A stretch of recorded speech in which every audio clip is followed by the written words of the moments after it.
Hello everybody, welcome to my spirit theater. This is a new kind of offering format type of video for me.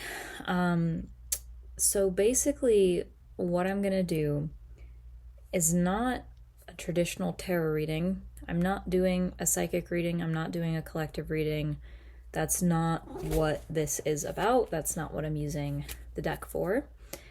I am calling this spirit theater or something along those lines to illustrate the blend of bringing archetypes of the spirit, of the psyche, of the self, of the soul, into a performative, storytelling, narrative-based presentation, which is different than tarot. Different than a psychic reading with tarot, because that would be more, I'm seeing into you and showing you what I see. And although I do have that ability sometimes, it's not something that I fully resonate with, to be honest, when sharing YouTube videos. But I'm super, super passionate about weaving together and creating archetypal stories and really narratives using the tarot. And that's something that I feel like I've tried to preface many of my previous tarot readings on YouTube with, but now I feel like I have a more articulate understanding or verbiage for what I'm actually trying to do here. And I also went to a really fascinating event tonight on weaving together trauma healing and narrative medicine, I think it was called.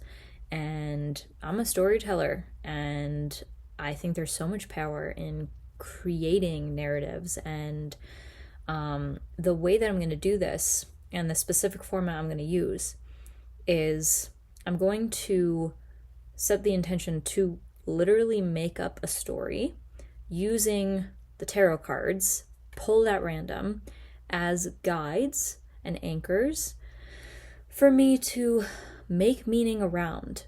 And through doing that, I'm going to pull on my wisdom, my perspectives, my experiences, my own personal narratives. I'm going to pull them out, attach them to the cards, and tell a story of specifically, this could be anyone, could be me, could be you. It's a story, so you take what resonates with it. Because that's what we do when we read stories. We relate with certain characters or certain archetypes or arcs or stories or whatever. So I'm going to take my parts of myself, my creativity, pin them on the cards, and I'm going to do a format where my intention is basically to explore this idea of what is my relationship to my ancestry going back 7 generations. So what is my relationship there? What is the primary kind of energy or theme or story from generation 7, 6, 5, 4, 3, 2, 1 before me? And what is my connection to that generation? And then in conjunction with that card for that generation, I'm going to pull another card. How can I integrate the energy of this? Or what does this generation, the energy of this generation, want to gift me or teach me or ask me for or need from me? So it's kind of like a directive for how you can more tangibly connect with the energy of that generation. And originally, I was thinking, I want to do a collective reading. But like I said, I don't resonate too much with doing collective readings because I can't. I want to provide something that's not framed as a direct solution for or message to someone who didn't ask for it or who it doesn't 100% resonate with. So that's why I kind of want to present it more as just creating a narrative and using each of these cards as if they were, for example, writing prompts or drawing prompts. But for me, these are storytelling prompts. But they just happen to be tarot, which is a medium that a lot of readers and psychics like to use. So I feel like there's something that I was forgetting. But I'm going to do what I always do. Shuffle the cards, pick some cards, and begin a conversation, a creative conversation between me and you about what energies are possible to be connected with in your ancestry from the previous generation going back to 7 generations and your relationship with them. And I guess I'll share a little bit more. So the event that I went to tonight, this woman was Victoria Costello, I think her name was, and it was great. And she talked a lot about narrative medicine and, telling your stories and epigenetics and ancestral healing and trauma and all these kinds of things. And a little bit of spirituality in there. And just the importance of connecting with your ancestral tree or line to give context to why you're experiencing life the way you're experiencing, or why certain patterns or traumas or things in your life might feel like they're on repeat. So I'm just sharing this as a creative way to maybe spark some awareness or dialogue or curiosity for you around your relationship with your ancestry and the roots of your trauma and things like this. So now that my 7-minute intro is out of the way, I'm just going to pull one card at a time for generations 7 through 1. 1 meaning your parents, 2 meaning their parents, 3 meaning their parents, so your great-grandparents, parents, grandparents, great-great-parents, great-great-grandparents, great blah, blah, blah. Okay. All right. I'm just going to go into this now. So this will be 1. This will be, 1, 4, 6. 1, 4, 6. I gotta find a better place to put these. I have a desk full of stuff right now. I'm traveling, so I have my backpacks all over, sprawled out over the counter. 1, 4, 6, 7. 1, 2, 3, 4. I need 5. Okay, here's 5. Okay, so let's see. Let's see what happens. So the primary energies that I'm pulling up for generations 1 through 7. 1 is the Emperor. 2 is the Knight of Wands. 3 is the Four of Pentacles. 4 is the King of Swords. 5 is the Eight of Cups. Well, that's actually personal to me already. 6 is the Princess of Pentacles or the Page of Pentacles. And 7 is the Seven of Cups. That's interesting. Okay, and how would each of these ancestors on their soul level want you to connect with their gifts or the energy that they're offering? This would be 1.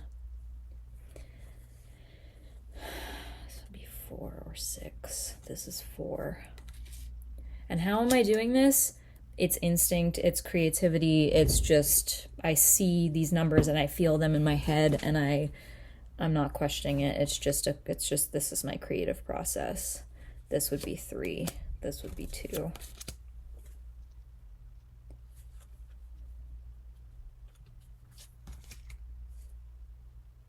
This would be 5, 6, 7. So we got that there. And to be honest, I felt a little bit of imposter syndrome presenting this as a reading, but it's more of a creative, experimental, fun storytelling thing that I just want to offer. I just want to share. I just want to express it. And for anyone who can relate with it, I I'm really happy to initiate this conversation or connection. Okay, so 8 of Wands, Hierophant, 4 of Wands, 6 of Cups, 10 of Pentacles, 4 of Swords, 10 of Cups. So right away, wow, this is actually personal to me. Maybe I'll share a little bit about my personal ancestry kind of background in case anyone can relate to this. So I'm going to jump around and connect with what speaks to me. So in my ancestry, my mom's or my dad's parents' parent left their Abenaki Native American tribe. I'm Abenaki. I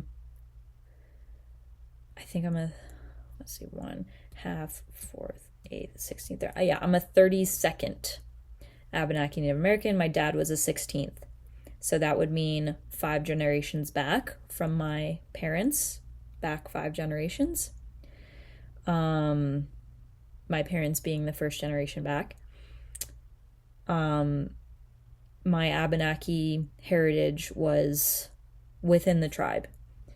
And 5 generations ago, one of my ancestors, I believe it was the daughter of the chief, branched off and had babies with someone not Native American.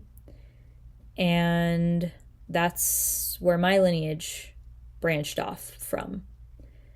And I actually saw this when I was doing a somatic therapy visual journey kind of thing. I had a therapist at the time, and she would guide me into these visual somatic sessions that became spontaneous soul retrievals and spontaneous past life memories and things like this. And one of the memories that came up for me was 5 generations ago, I saw a vision of a wishbone. And to me, that symbolizes 1 becoming 2. And 7 generations ago, I saw visions of a native tribe sitting around a stone fire pit on these rolling grassy hills, very close to the sky, clouds very low, clouds, passing kind of quickly, storm front passing by on the periphery, sitting together peacefully in the tribe. And then 6 generations ago, there was a bang, and there was, I think it must have been war or something. I don't know much about the years or whatever, but there was just white. I remember when I saw that memory, there was just white. And so I thought devastation, war, trauma, leaving the body. I mean, flashes of white, bright light, near-death experiences, something like this. And then 5 generations, I saw this, the wishbone image. And when I came back to life, when I came back from that therapy session to my present awareness, I counted back the generations to when my Abenaki ancestry would have branched off to become diluted. And I was like, oh, well, that's 5 generations ago was when I saw the number 5 with that wishbone in my mind's eye, and 5 generations ago was when they split. And so here in this spread, you may or may not resonate with this, but this represents the wisdom and the gift of the 5th generation of your ancestry, or the ancestry of this story. And this is the integration and how they want to impart the gift to you. And this is so personal to me because the 8 of Cups is a card of grief and leaving things behind. So my Abenaki ancestor left her tribe or branched off from her tribe, probably started a new life, probably moved, probably disappointed some people or devastated some people or experienced some loss or even betrayal within the tribe. and went off and married or had children with someone else, or I don't know the story. I don't know if it was intentional, if she intentionally had children with someone else, but she was the daughter of the chief. And I don't know what kind of weight or responsibilities an Abenaki chief's daughter would have had in the, let me see here, 1600s, around there, 5 generations ago. I don't know what kind of responsibilities that kind of a woman would have had. I don't know what she had to leave behind, but she was devastated. She left behind a lot. She had to let go of something major. And I think all of us at some point in our lives maybe do. Loss is a part of life. I don't know what her story was, but this is the archetypal energy of at least my life 5 generations ago from my dad's side. And for the card of how they would want, how my ancestor would want, how your ancestor would want to impart this gift to you, I have the 10 of Pentacles. So I feel like whatever life, opportunity, intention, pursuit, my great-great-great-grandmother would have wanted to give me, I just lost my train of thought because I just felt like washed over by like a deep loving peace. It's making me kind of emotional. And I don't even know what I'm doing right now. This is just, I wanted to do this. I'm following through with it. So it's interesting. This is just fully a creative, spiritual experiment, I guess, or just, I'm following the threads, seeing what happens. Spirit theater, you're just watching me kind of play with these archetypes, and sharing them in case they're meaningful or useful. Maybe you can take inspiration from this, do a spread like this for yourself. But the 10 of Pentacles, literally, when I think of this, it's not even a thought, it's a feeling. I see the image and I hear the image of a woman so full of love and maternal feminine power, saying with the softest energy and the softest voice and stroking my hair, saying, I wanted you to have everything. I want you deserve everything. I want you to have everything.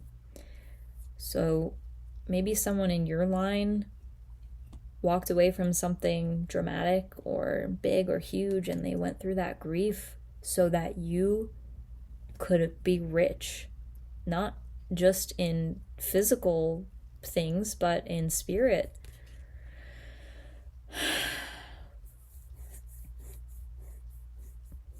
And I almost feel like her parents, going back 6 generations, there's this sense of curiosity and slowly exploring and building. There is a new territory, new growth, new building. I think they may have migrated or moved somewhere. Page of Pentacles.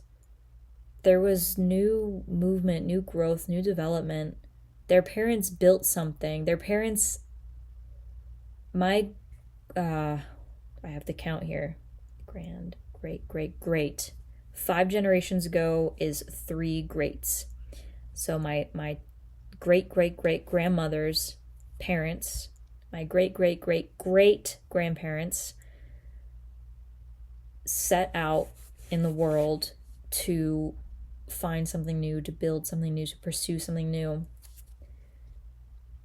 And they worked. And they sank into this sense of responsibility. They took a lot of responsibility. I'm seeing like corn and crops and yield and harvest and things like this. And they took a lot of responsibility, and they explored ways to innovate, taking that responsibility. My great-great-great-great-grandparents innovated something. They were farmers.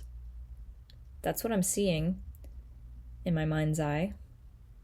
And again, this is just creativity. I'm making up what I see as I see it, telling a story, maybe there's resonance you can latch onto. I don't know.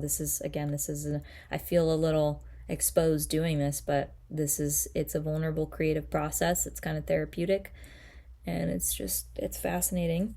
And I don't even know how to frame it or what to make of it, but I'm here and I'm in it and I'm sharing it because I want to. But they were farmers and they initiated a new beginning. I could say that in a million ways, but it's hard to capture the feeling sometimes. And what they wanted for me was to build something that I could rest on, because the Four of Swords is how they'd want to impart their gift of service and hard work and ingenuity to me. And they built what they did because the good that was to come of it would have been a sense of rest and having an opportunity to slow down and to process things that they didn't have time to or time for. And then their parents. This is so profound to just think about because it makes me feel a sense of love familially that I, as an estranged daughter from most of my family, I'm only connected with my brother right now.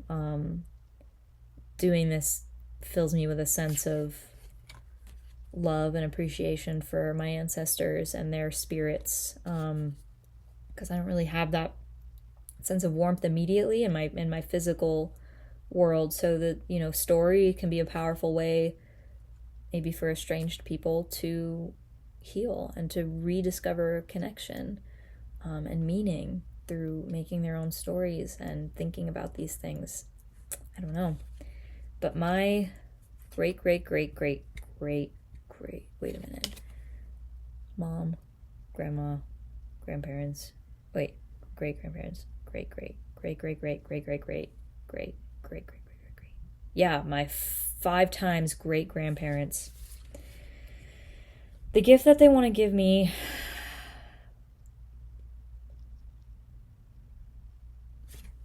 was dreams, and there's a part of me with the 7 of Cups, and the way that they wanted me to experience it was through pleasure and fulfillment, love, success, abundance.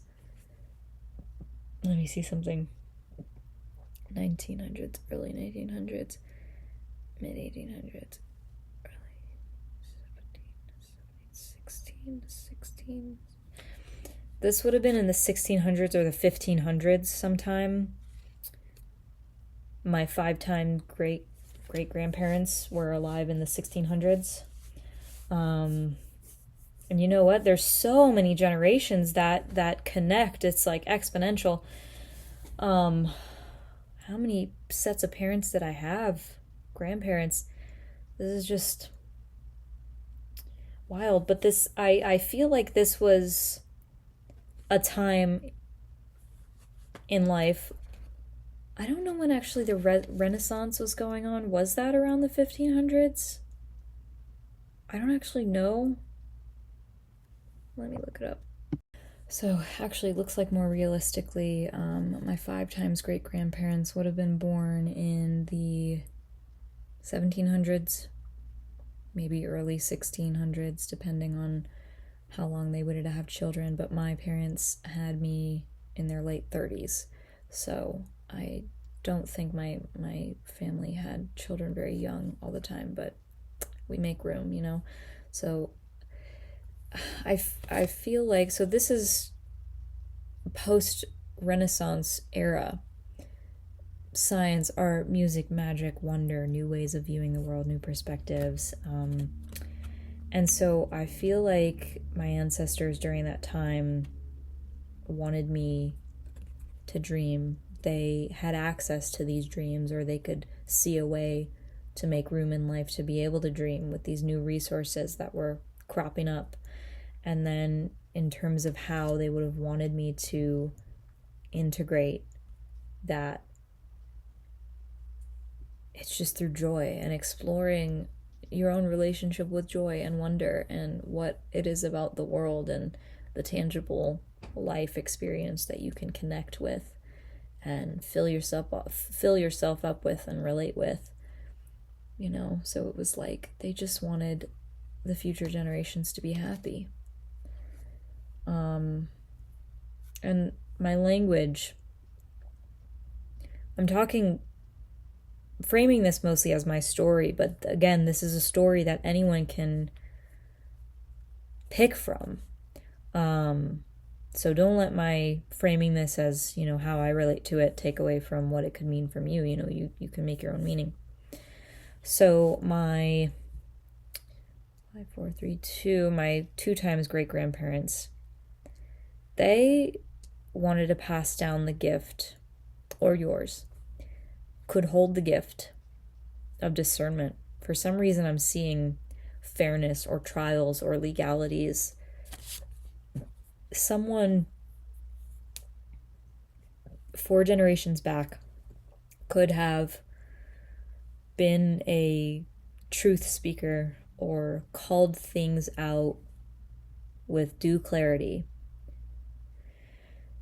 King of Swords, this could be teaching energy, but this is like I'm hearing just a preserver of the truth, protector of the truth.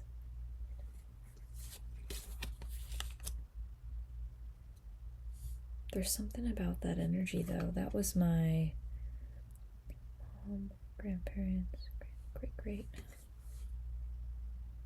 There's something twisted I'm feeling in that. There's something that doesn't feel right. I honestly feel like this image, it's pretty violent and graphic, but of like a knife being driven into someone and like twisted. And it feels like betrayal, and this almost feels like abuse, and like verbal abuse or visceral abuse. And it could be that someone either wanted to tell the truth or wanted to say something, but they weren't allowed, or they weren't able, or there's something about the cost of telling the truth or the weight of telling the truth. But ultimately, the gift and the way that they would want me or you to connect with that energy was just this pursuit of preserving innocence. There's this emphasis on the truth and discernment and literally cutting away lies to preserve innocence. There could have been something, it feels violent. It feels like fighting. It feels like an argument. When I look at this card and I'm kind of channeling what this energy is speaking about, there is this sense of just my mom's parents, my great-great-grandparents. I don't know on what side, where the tree goes. It would actually be really interesting to make a map of a branch. My mom and dad, and their moms and dads, and their moms and dads, moms and dads, and moms and dads, and moms and dads, and 8, and then 60, whatever. Like, oh my God, the lineages are insane. There is just so much. That would be really, really, really crazy to make a chart. Really crazy to make a chart. Going back to like hundreds and hundreds of grandparents that all made it up. And then they made it up, and they made it up, and they made it, and now you exist. It's just profound. It's profound. Perpetual life is insane. But sometime, somewhere, I have a feeling this was on my mom's side for some reason. This just feels like my mom's side, not my dad's side. The later generations feel like my dad's side, but the earlier ones feel a little bit more like maybe my mom's sides. Someone maybe didn't know what the best thing to do was. So you know what, you might carry, I'm just going to share how I relate to this.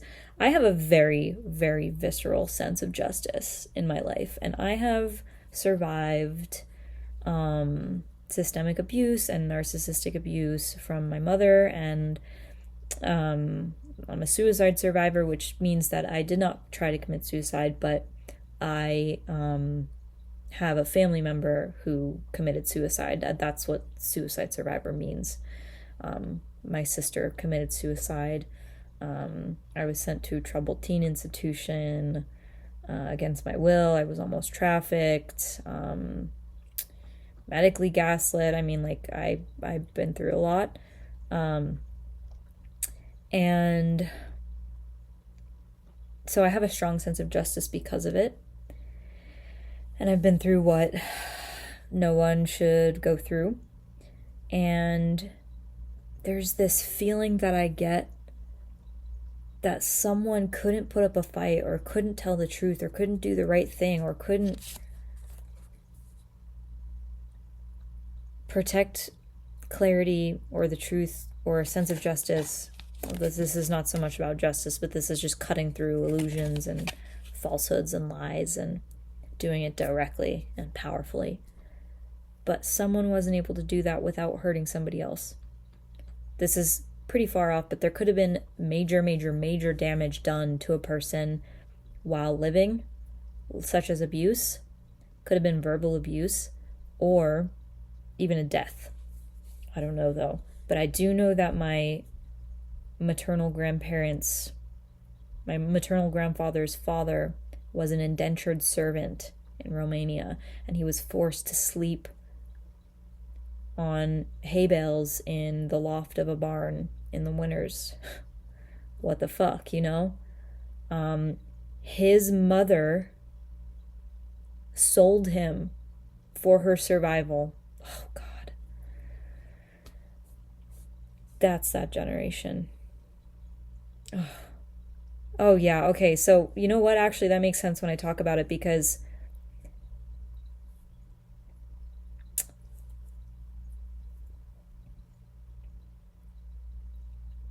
that's what it is. My great-grandfather's childhood, youth, and innocence was violated. He was disposed. He wasn't protected. Now, I don't know what the situation of my great-great-grandparents was in Romania, my maternal grandfather's parents. I don't know what their situation was. And part of me wonders if the mother was not the kind of mother who would be willing to sacrifice her own life for her children's lives. I don't know what her logic was. I don't know what her reasoning was. I don't know if the father was involved. But whatever parents were responsible for my great-grandfather's life, they didn't protect him. They sold him as an indentured servant. Oh my God, and you know what happened? I don't know if it was my great-grandfather or his father, but his name was David, I think. And he had a scar on his cheek. That I remember, hearing that in stories. So that's probably where that violence is coming from. That's what it is. This is very personal for me. I hope that other people are getting something from this, you know, hearing my story, piecing together your own, pursuing your own. But my mom would tell me the story of her grandfather, my great-great-grandfather, and how when he would eat cereal or whatever, he would sweat. I don't know if the story was his scar would sweat or he would sweat everywhere except for that scar on his cheek. I don't know if his parents came out with him with a knife, or if it was like a World War fight situation. I don't remember the exact situation, but he was hurt and he was thrown away, and his innocence was violated. It was not protected. And there was some kind of fight. When I see this King of Swords, I think like narcissistic man.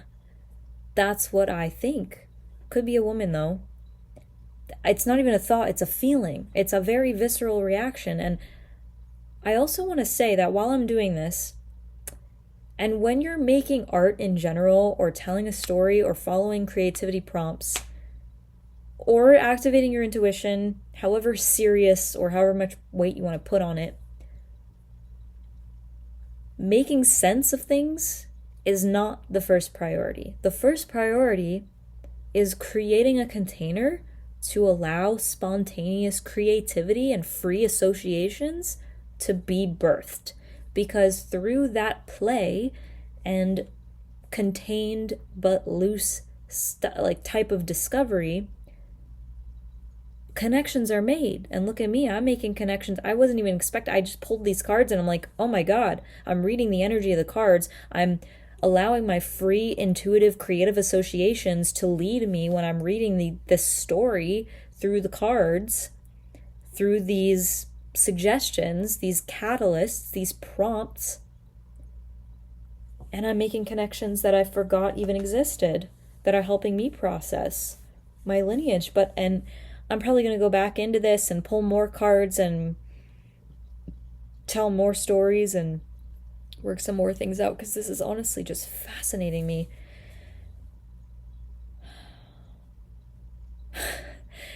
I honestly feel like with my great-great-grandparents, someone thought they were doing something right, but they seriously fucked up, and they seriously damaged their son. They damaged him. They hurt him. They betrayed him. They sold him. They left him for dead. They sold their child. And I know that there were parents who survived, depressions and famines or whatever, and they would let themselves perish before their children. Because as parents, for the most part, and I'm not a parent, but I'm saying we bear our children because we're not in it for ourselves. We're in it to serve a greater vision for life. And the animal nature of mother is sacrificial. She will lay her life down to protect her young. And I'm like, that is such a betrayal. And that is in my lineage. My epigenetics remember that. My genes remember that.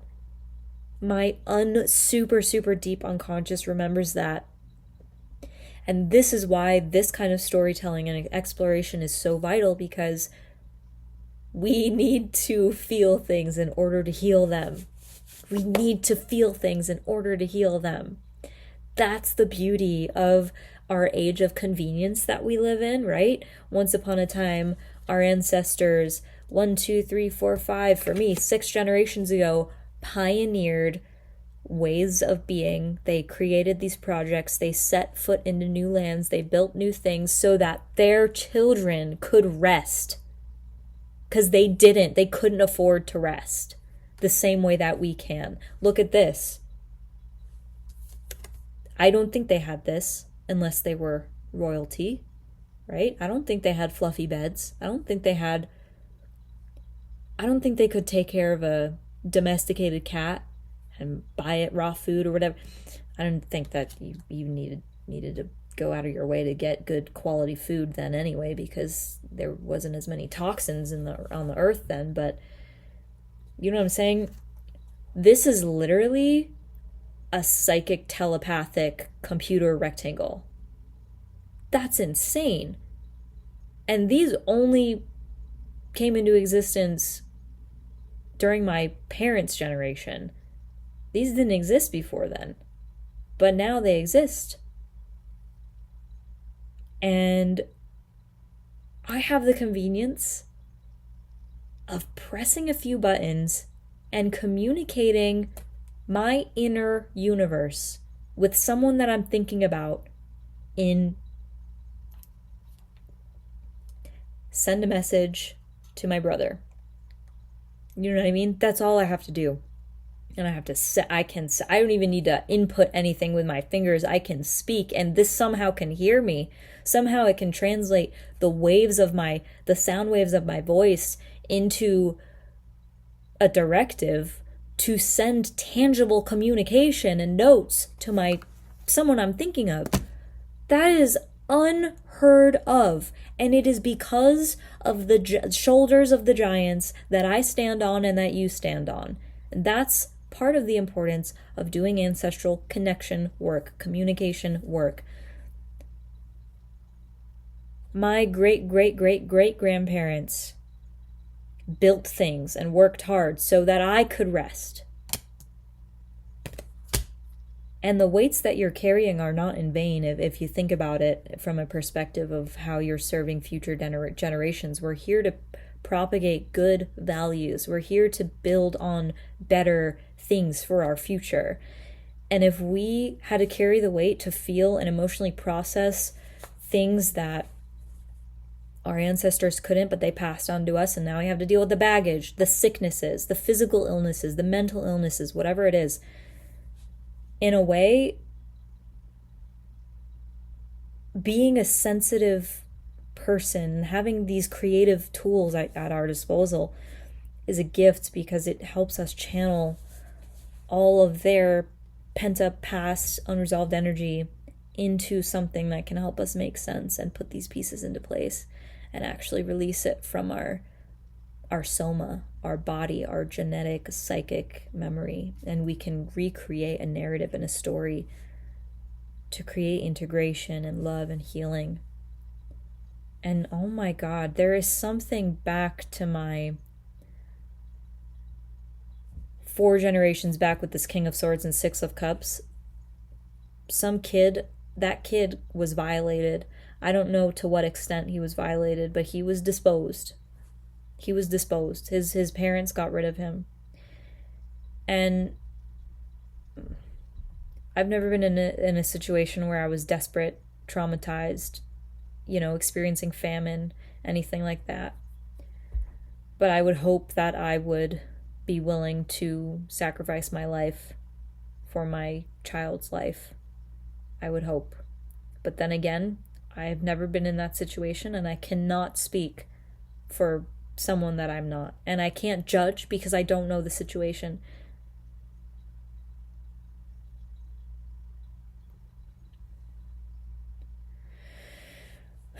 So, yeah. Now going back to my great-grandparents, still on my mom's side. I feel like this is my mom's dad's side. The gift that they're passing down, this is funny, because it doesn't quite feel like a gift. It feels like their struggle. This feels more like their struggle than their gift, which can be alchemized into wisdom later on. But the thing is, when you don't process the emotions and feel your way through your ancestral weight that you carry, you're going to pass it down to your future generations, and in a way they're going to be cursed because you didn't look at the shadows, you didn't integrate them. And that's what I'm here to do. That's what we're here to do, so that our children don't have to bear the unnecessary weight of all of this illness and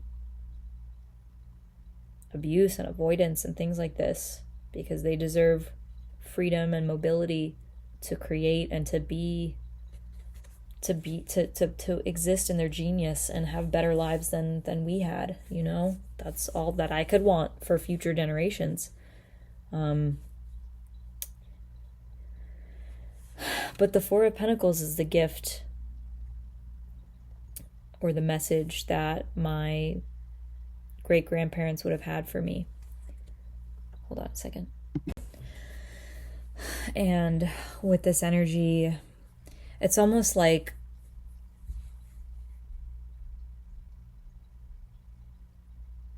hoarding control. There was this energy of hoarding control, collecting.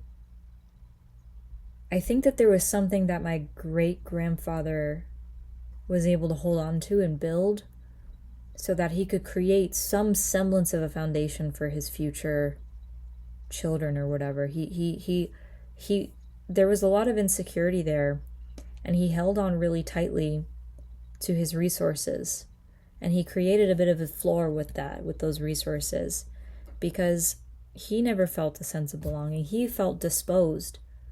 So this is actually pretty beautiful. He was able to with brute strength and willpower and tension. I mean, that's just the energy that I feel from this. He created a home for his children. He created community. He created a sense of belonging. And it might not have been... Now I'm thinking, so my grandmother had... she created the New Jersey Avenue Jewish Charity Association or something. And what she did was she started an organization where she would... her and I think like a community of Jews or something, they would anonymously provide groceries for families in the neighborhood who were struggling. My grandmother did that. She was a humanitarian. And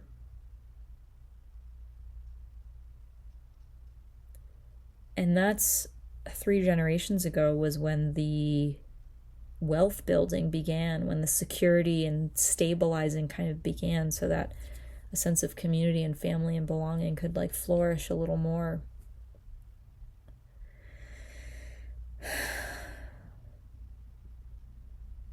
Things turned around.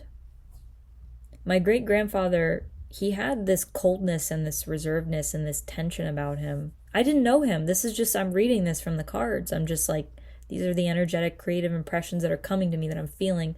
It's just the story that I'm making up right now. I mean, based off of facts. He was an indentured servant. He did have that scar. And that kind of trauma does things to a person. But he had that holding kind of thing about him, but he created something better for his children. And then my grandparents' generation,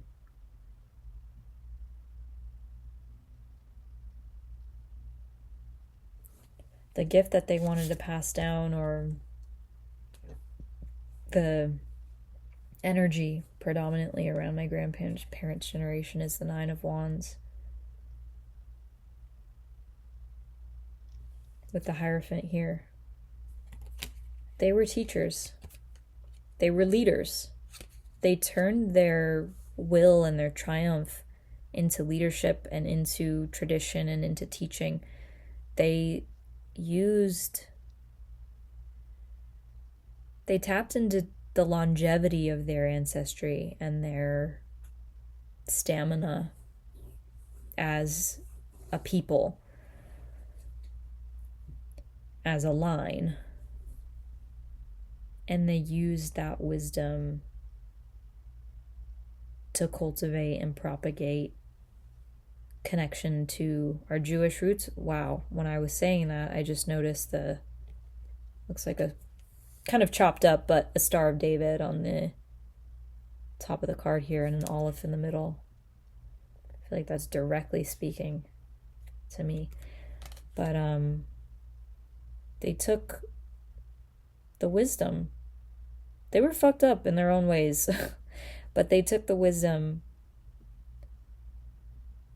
from the trials that their ancestors had been through, and they taught with it. They taught good wisdom and good lessons with that. And they were good Jews.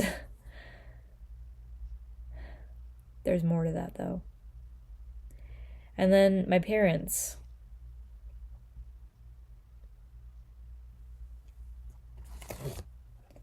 The gift and what they wanted to leave behind for me, according to the cards and the story that I'm creating in real time, was control. They wanted me to have control. That's actually really profound and making me emotional, because all of the loss of control, the abuse, leaving the tribe behind, having to work and do more than you could, and dreaming about things that you couldn't even fathom, you couldn't even imagine, but you had to show up and do the work and trust that one day it would pay off or become fulfilled, even if it wasn't in your lifetime, that the dreams that you dreamt for your future generations would be lived because of the legacy you left behind and because of the work that you did and everything like that.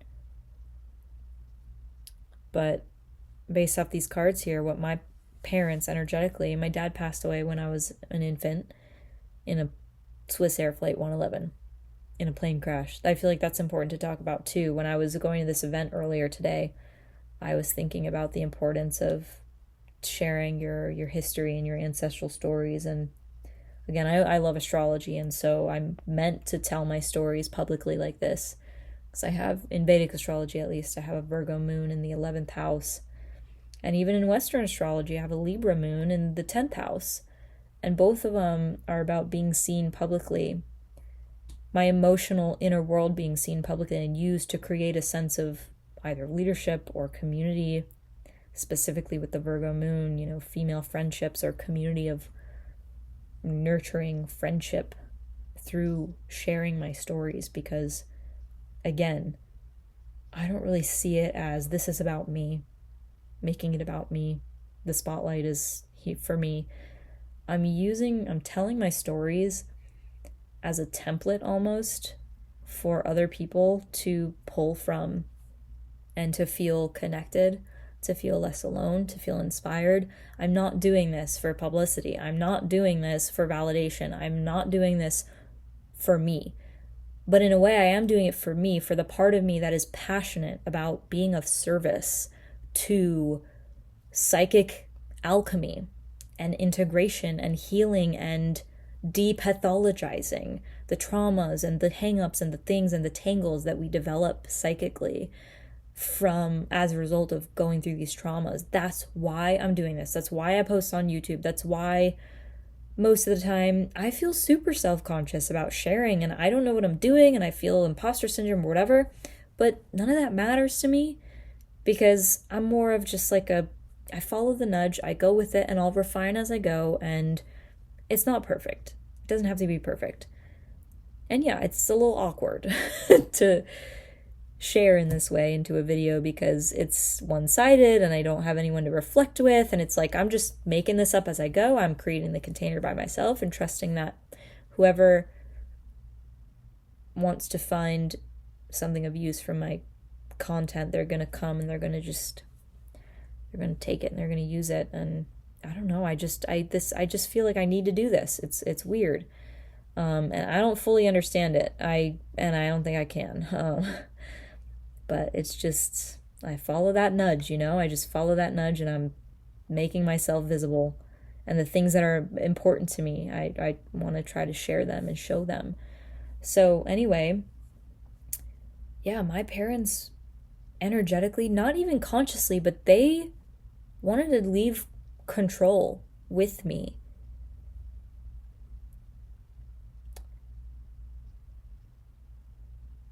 When my dad died, he had life insurance. So I was able to have my life paid for. So I didn't have to work. I don't talk about that, but it feels like if you're still watching this now, I just feel like it's an important thing for me to talk about for some reason, even though I've been told not to, but I trust myself, so I'm talking about it. And that's the control thing. The Swiss Air was sued, and my family got paid out, and that money was able to grow. So instead of a father, and instead of a emotionally available, loving, non-narcissistic mother, I got money. That's what I got. I didn't get parents, I got money. So I'm able to sit here and experiment with creativity and be a weirdo, you know what I mean? I don't have to fill a conventional role. I don't need to work a job. I can follow my creativity. I can serve in a way that I want to. I can follow my inspiration. I can follow my passion.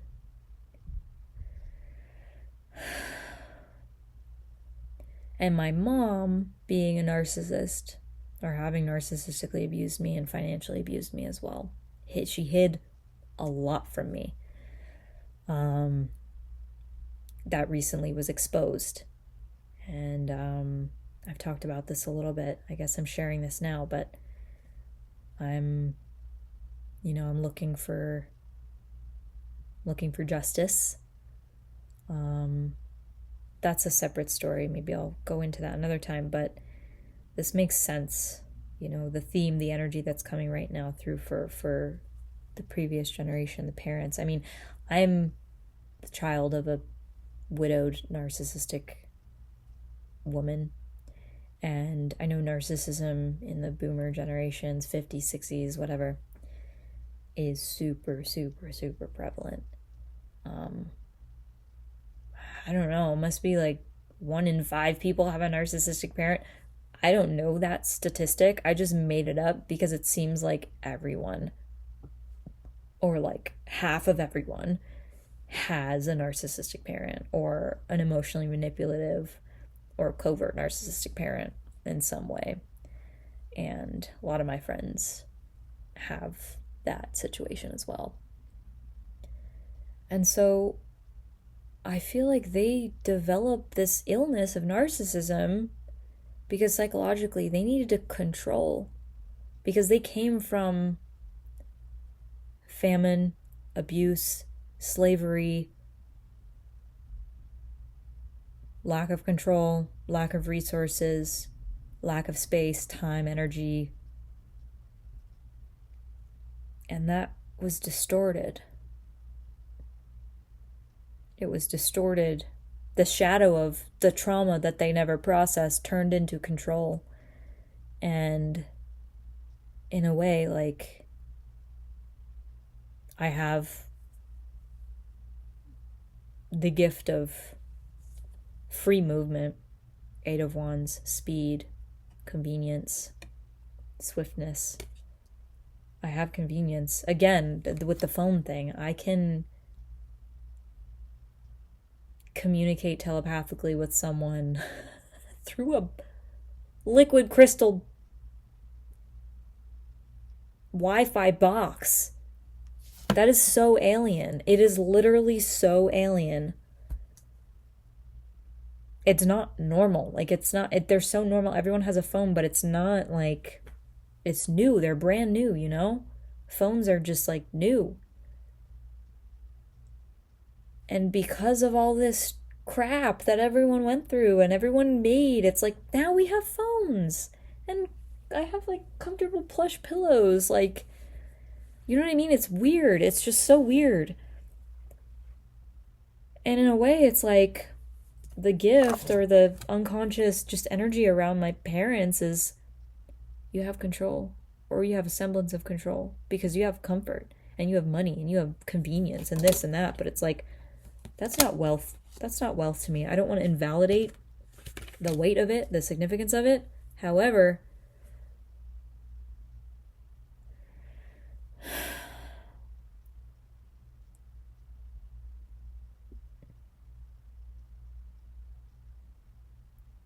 true wealth is not found through materials. It's found through connection, through faith, through love, through fulfillment.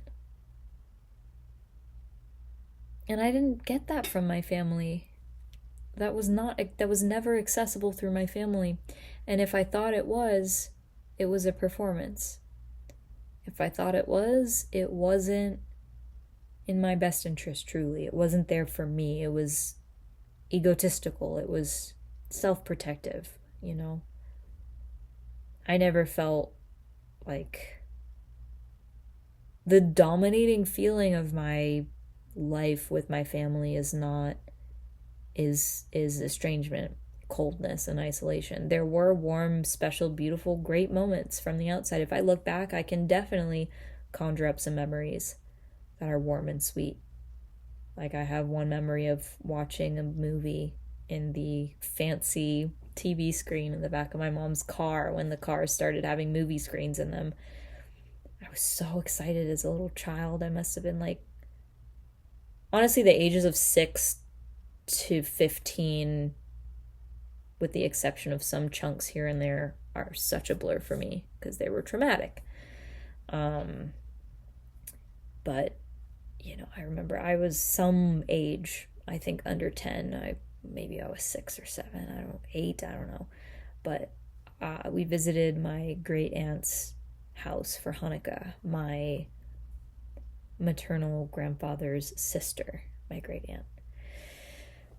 And yeah, she had a Hanukkah party, and she lived maybe an hour and a half or 2 hours away from our home in New York. We lived in Long Island. She lived upstate.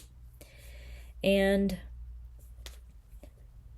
I remember on the drive back, it was cold as ice outside, wintry, snowy, dark, and I was in the back seat, and I could lay down, and I had my cozy movie playing on the thing, and I had my blanket, and I had the comfort and the warmth of the car and the quiet of the serene winter night drive. I mean, that was a sweet memory.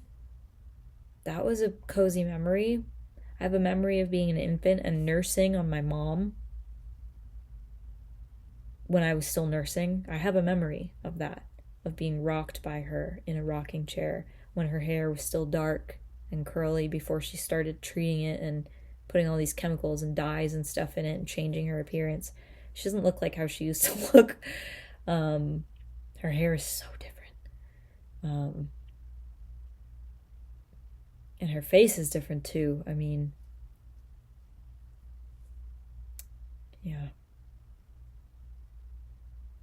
But yeah, childhood was not, it was not warm, it was not fuzzy, it was chaotic, it was abusive, it was unpredictable, it was scary for me, it was lonely.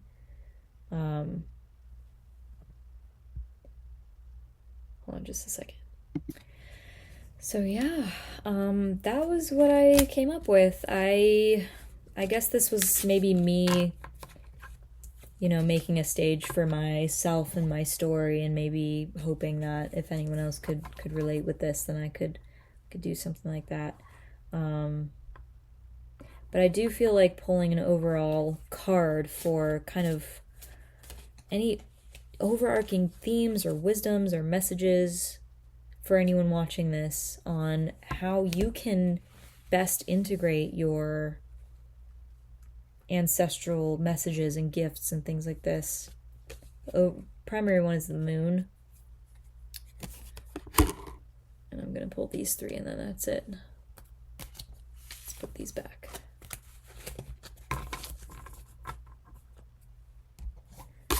The moon is the primary card. The Page of Wands or Princess of Wands. The Two of Cups. And the Nine of Pentacles. With the moon card, I hear there's work to be done. Be patient. Settle in, settle down, hang on, hang in there.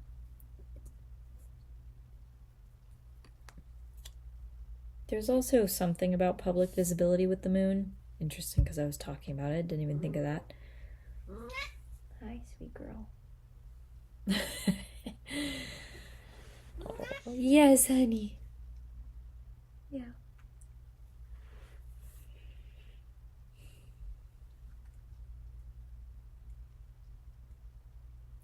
I feel like for me, the messages that are coming through, it's almost like exploring. Yep, I got you.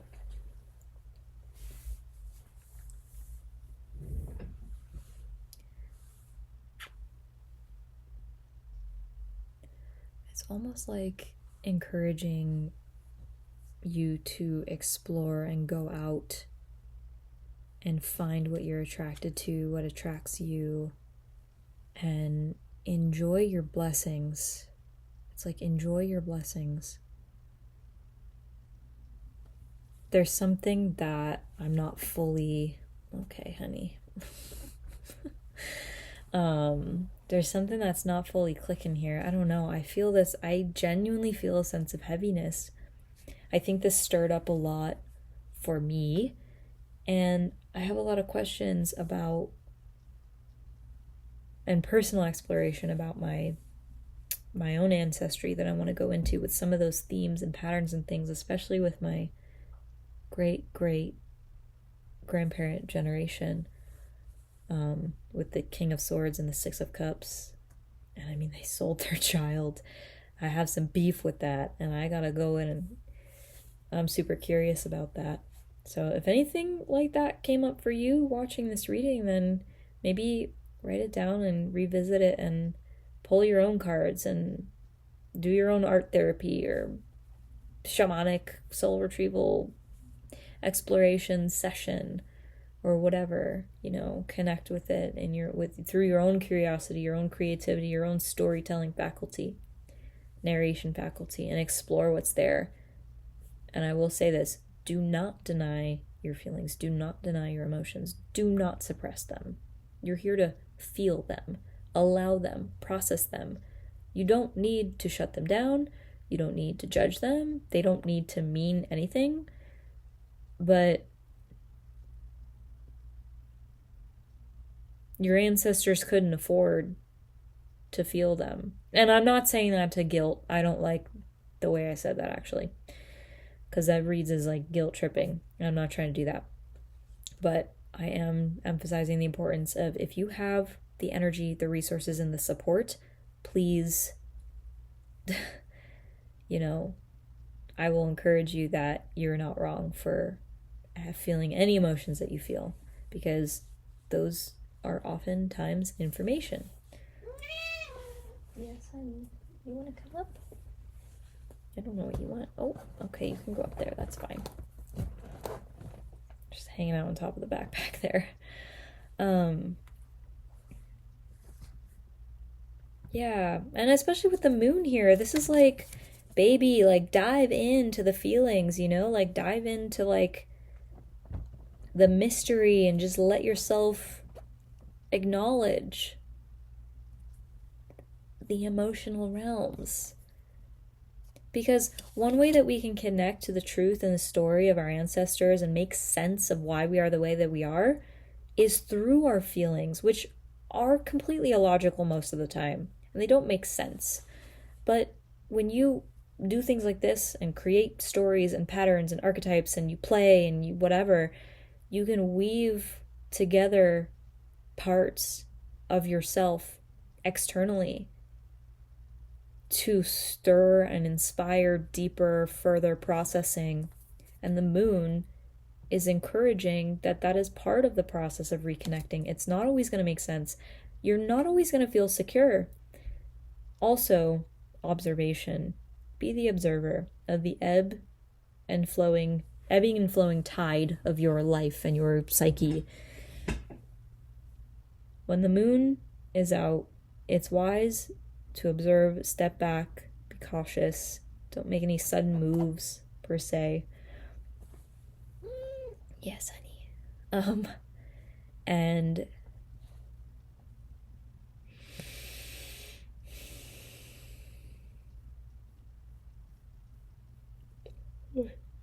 excuse me.